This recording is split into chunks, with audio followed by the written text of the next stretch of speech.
And to discuss Atmanirbharta in India's defence sector, I am now joined by former Vice Admiral Shekhar Sinha. Mr. Sinha is also Chairman, India Foundation. Welcome, sir, to DD India News Hour. To begin with, why is indigenization of weaponry and defence systems important for India, and why, what has been the catalyst for initiating this process of indigenization? Well, thank you for getting me on your program, Tanviji. You cannot become a big power, important power, by importing weapon systems. That is number one. So the process of indigenization has started quite early. We just had Op Sindoor, as you know. So lot of our projects were just on, shall I say, on a short finals, about to get sort of operational. And the experience of Op Sindoor has also given a little impetus to all these services as to where all do we think we can do better. We did well, but we should be able to do better. What is it that could not be intercepted by the adversary? In this case, Pakistan. So, idea being that, okay, let us increase the ranges of these weapon systems what we have, or the ones which we already have, let us do a trial to see that it is working. As far as the diving support vessel Nistar is concerned, it has been in offing. Yes. Because we did not have a diving support vessel for a long time, meaning that our divers could go down up to certain height because they have to do a saturation diving which is beyond 75 meters. And for that they go in a little cubicle. And you can't just go like that because the pressures are so different, they have to get used to that pressure inside the cubicle. And we have to have a support ship if you have to rescue, submariners in case they get trapped. So this can, take on deep sea diving right up to 300 meters it can support.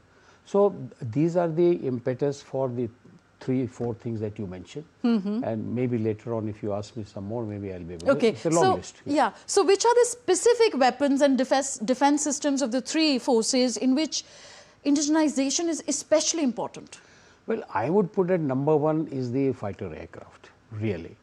We are making Tejas, but as you know, the engine is not ours. We don't make engines. And therefore, we will be dependent. Now, if you are dependent on any other country, they can, switch off the tap at any time. If they don't give you engines, you are stuck. Or if they don't give you spare parts, because these are the ones which consume fair amount of, friction, and therefore, the time-based sort of changes of some of the components. So, and therefore it is necessary to have it. We have already started. There is a sort of joint venture already on between France and India. You mean for the Kaveri engine? In fact, it's independent. It's a Safran engine for the AMCA aircraft. Okay. So hopefully that will happen. But till then, we will have to be dependent, and that's not a very good news. And the Air Force, as you know, has already been wanting more aircraft. They don't have enough squadrons, and therefore some purchases will have to be done before we reach that level where we can make our own. So these are the most important, I would say. Okay. Otherwise, all services they want to do better. So even Army. Okay, where are we as of this moment as regards indigenization in Army, Navy and Air Force? And also in which wing of the armed forces has indigenization proceeded the quickest? You also have to tell me why it has proceeded the quickest. Well, then let me take the last question first. Okay. The Navy, not because I am a naval officer, Okay. the Navy actually is a lead as far as indigenization is concerned. Okay. Why it is so? Long back in the 60s, the big admirals, they realized that our area of responsibility is very big in Indian Ocean, and the government will not be able to support or buy so many ships and so many submarines which are required to be imported. It's really expensive. So they decided that we will start making our ships here only, and the government agreed at that point in time.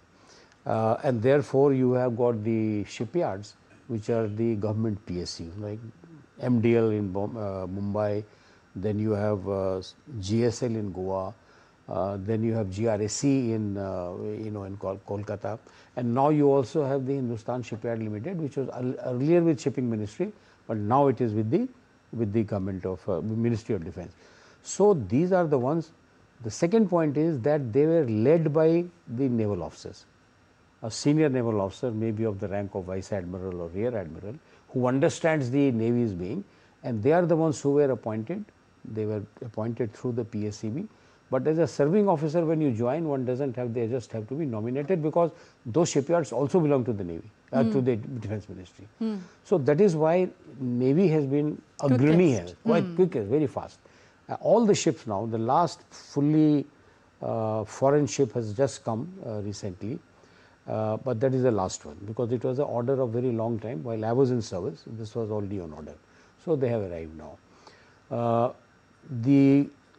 And Army, of course, Army has been fairly okay, pretty close, and Air Force has been, I told you why they are staggering, because aerospace, mainly the engine, weapon systems, everything, we were not making anything worth.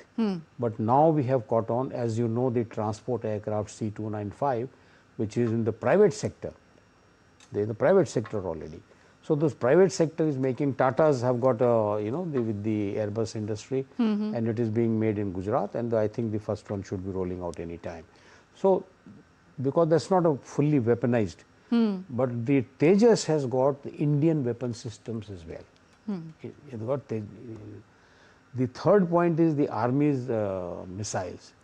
Army, as you know, the BrahMos was initially designed for the Navy, fired from the ship, and thereafter it was modified to be carried on the Su-30 aircraft and also to be used by the Army. So you saw the BrahMos performance in operations. Yes. So we are there. We are moving. All the big problem, Tanviji, is that you cannot throw these things out in a day.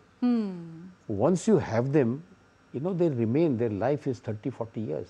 But in 30-40 years, the technology is now running at a high speed. For us to catch up, we are planning, we are sort of intending to have 30% of legacy, 40% of current technology, and 30% of future technology. Wow. So this is how they are working now, and hopefully they and will. In fact, that is what Chief of Defence Staff Anil Chauhan also said on Wednesday, that we have to fight today's war with tomorrow's weapons. Absolutely. Yeah. In fact, I am just coming from tomorrow's tech war.